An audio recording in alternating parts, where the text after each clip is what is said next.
This video is about solving quadratic equations by factoring, part 2.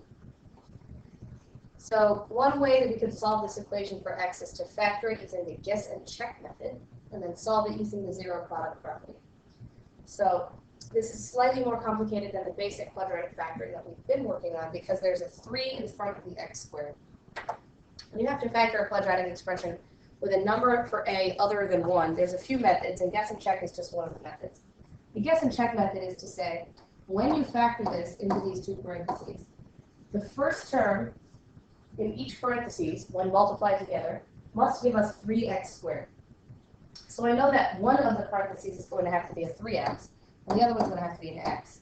It's pretty easy when it's a number like 3. If it had been a number like 4x squared, we would have had to test 2x and 2x as one possibility, or 4x and 1x as another possibility. That's why this is called guess and check. We know that the number in the second place of both parentheses when multiplied together has to give us -7. Again, we're pretty limited in our options to get a -7. It's either going to have to be -7 and +1, or +7 and -1. But we also have the options of putting them with a 3x or with the 1x. So we've got a few different possibilities here. We could have -7 and +1 like this, or we could have -7 and +1 like this. Or we could have +7 and -1. And we have the fourth possibility of having a -1 here and a +7 here. These are the four possibilities that would give us the 3x squared that we're looking for and the -7 that we're looking for. But only one of these four possibilities is going to give us the 20x in the middle after we FOIL it and combine like terms. So you're sort of going to mentally FOIL these to check which one of them gives you the +20 that you want. This one we know would be positive 3x and -7x in the middle, which is not going to give us 20. This one is going to be 3 times -7, which is -21x plus 1x. So that's going to be -20x, which is also not what we're looking for. This one's going to give us -3x and then plus 7x, which is only 4x, so also not what we're looking for. And finally, this one down here, 3 times 7 gives us 21x positive, and then -1x in the middle would give us the 20x that we're looking for. So you can always check to make sure you pick the right one by actually doing the multiplication out to make sure that it gives you what you started with, 3x squared plus 20x minus 7. So sure enough, the correct factored version is going to be 3x minus 1 in the first parentheses and x plus 7 in the second parentheses.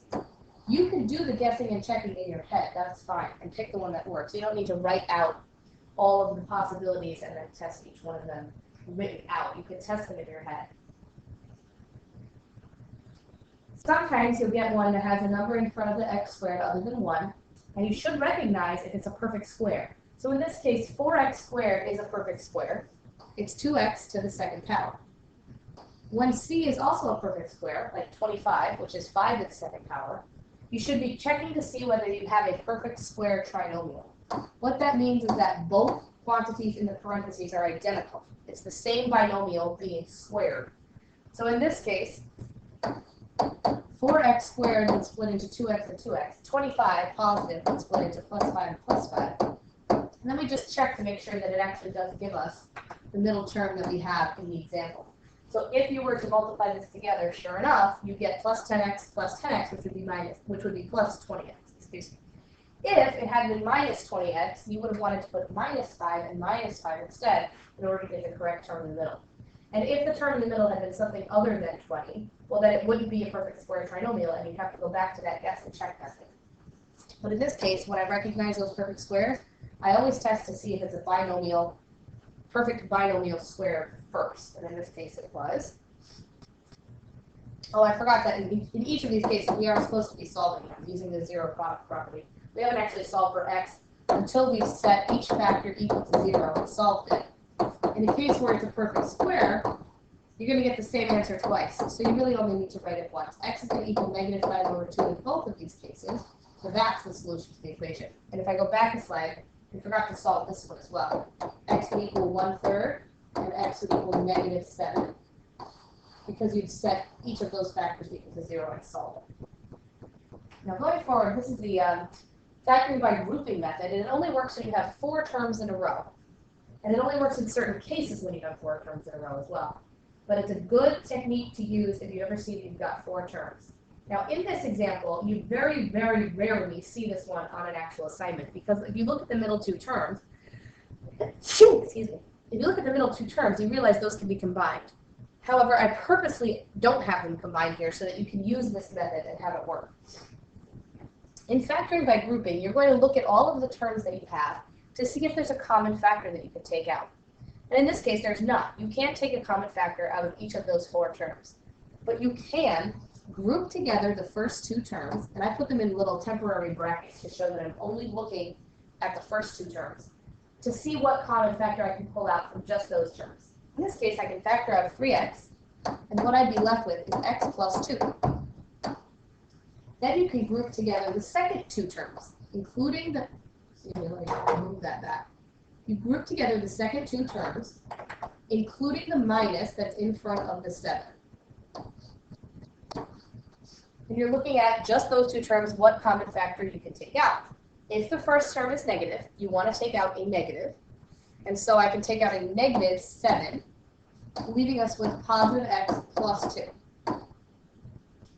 If you recognize that you've got the same thing in both of these parentheses twice, well, what you're going to do is take the x plus 2, which is here, and factor it out. So you put the x plus 2 in front. When you factor the x plus 2 out of this, the part that's in red, you're left with 3x. And when you factor the x plus 2 out of this, the part that's in blue, you're left with minus 7. So the original 4 terms is factored into x plus 2 and 3x minus 7. It's a technique that only works if you end up with the same thing here and here in the parentheses when you try to factor by grouping. I'll purposely pick examples where that is going to work for you. And then you just solve that x equals negative 2 and x equals 7 over 3. Okay. And then the last possibility, you can use a method called splitting the middle term, which is the most complicated one. In order to split the middle term, you have 5x squared in the front and you have 6 at the end. You want to start by finding the product of 5 and 6, which is 30. Then you're looking for something that makes 30 and adds up to negative 17x. So we can split that negative 17x into 2 terms. That's why it's called splitting the middle term. So what multiplies to make 30 that adds up to negative 17? Well, we've got 15 and 2, right? Once you choose your 15 and 2, you split the middle term into negative 15x and negative 2x. And if you were to put those 2 back together, you'd get the negative 17x that you started with. We are purposely splitting it so that we can end up with 4 terms. Notice I brought down the 5x squared and brought down the plus 6. So that we have 4 terms, sort of like the example that we just did, where there was 4 terms at the beginning with the middle 2 terms being not combined. And that's what we now have here. You can then factor this by grouping, so you don't have to use that guess and check method from the first slide. When you factor by grouping, a 5x comes out of here, and you're left with x minus 3.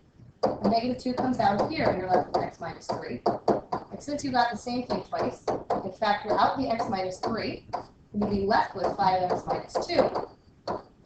And then when you solve these, x equals 3 and x equals 2 over 5.